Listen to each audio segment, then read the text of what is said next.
Bonjour à tous, une petite vidéo pour vous présenter la nouveauté de la version 2.6a, c'est-à-dire l'archivage des membres et des livres. Donc pourquoi cette nouveauté? Tout simplement parce que certaines personnes utilisent Bibliofacile par rapport à la gestion des classes. Donc ici, si je clique sur la colonne, ça trie par rapport aux classes. Donc ici, je retrouve par exemple la classe de CE1, ce qui me permet d'utiliser l'onglet Sortie-Retour classe qui est ici. Si je retire, je sélectionne pardon, CE1, je vois donc apparaître tous les élèves qui sont en CE1 et je peux gérer donc les sorties de livres, les retours et les sorties de livres qu'ils font en un seul écran, pour ce qui m'évite de devoir gérer à la fois les personnes qui font partie de la classe. Par contre, en fin d'année, ce qui se passe, c'est que si je suis dans une école, certains élèves sortent donc de l'école parce qu'ils vont dans une autre école, une autre section, et donc j'ai besoin, si je veux vraiment que ce soit propre, de supprimer tous ces élèves qui sont partis de mon établissement. Donc le souci, c'était de supprimer chaque utilisateur, c'est-à-dire de le sélectionner et de passer par le bouton supprimer.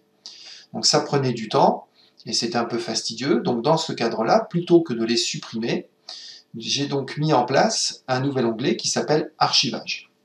Dans cet onglet, ce que l'on voit, c'est qu'on a la possibilité ici d'une case à cocher qui permet d'archiver les utilisateurs.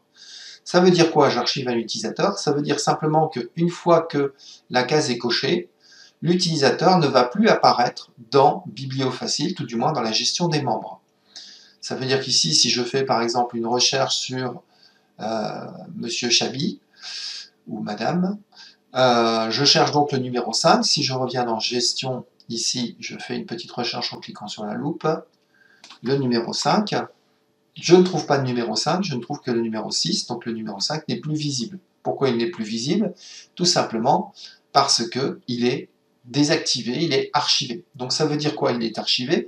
Il est toujours présent dans la base, mais n'est plus utilisable dans la gestion du livre, c'est-à-dire de pouvoir lui mettre des livres au point de vue de la sortie des livres.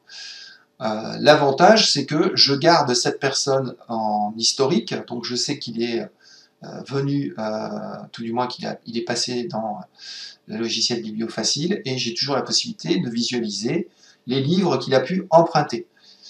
Je peux le réactiver, hein, il suffit simplement de décocher ici la coche archive, et de nouveau, si je reviens dans gestion, et qu'ici, vous voyez, voilà, je trouve bien le numéro 5, je pourrais faire la même recherche sur la petite loupe. Si je cherche le 5, voilà, il me le trouve, et je vois bien Monsieur Chabry, et ici, je peux voir donc son historique de location, ce qu'il a loué au point de vue location. Donc je rappelle, je viens ici dans archivage, ici je peux trier donc par classe, et donc Monsieur Chabi, je le désactive, et je cherche à désactiver toutes les personnes de CP par exemple. Ici j'ai un message qui m'indique que je ne peux archiver cette personne car il a encore un livre en location. Donc s'il a un livre en location, je ne peux pas le mettre en archive. Il faut d'abord que cette personne rende le livre pour que je puisse l'archiver avant de faire quoi que ce soit. Donc ça c'est le fonctionnement au niveau de l'archivage des membres. Si je vais dans livre, je fais exactement la même chose, c'est-à-dire que si je vais ici dans archive, sur le même principe, je peux archiver un livre. Alors dans quel cas on va archiver un livre? La chose qui me vient à l'esprit, c'est le fait de dire, ben voilà, ce livre par exemple, Les oiseaux de feu, bah, il est détérioré, il est dans un très sale état, je ne peux plus me permettre de le laisser partir en location parce que il a été abîmé par quelqu'un qui l'a emprunté, enfin voilà. Mais je veux peut-être pas perdre exactement ce livre, savoir que dans Bibliofacile, ben, ce livre, Les oiseaux de feu, il a bien existé, auquel cas, je peux tout simplement cocher la case, et donc le livre n'apparaîtra plus, donc c'est le livre avec le code numéro 22.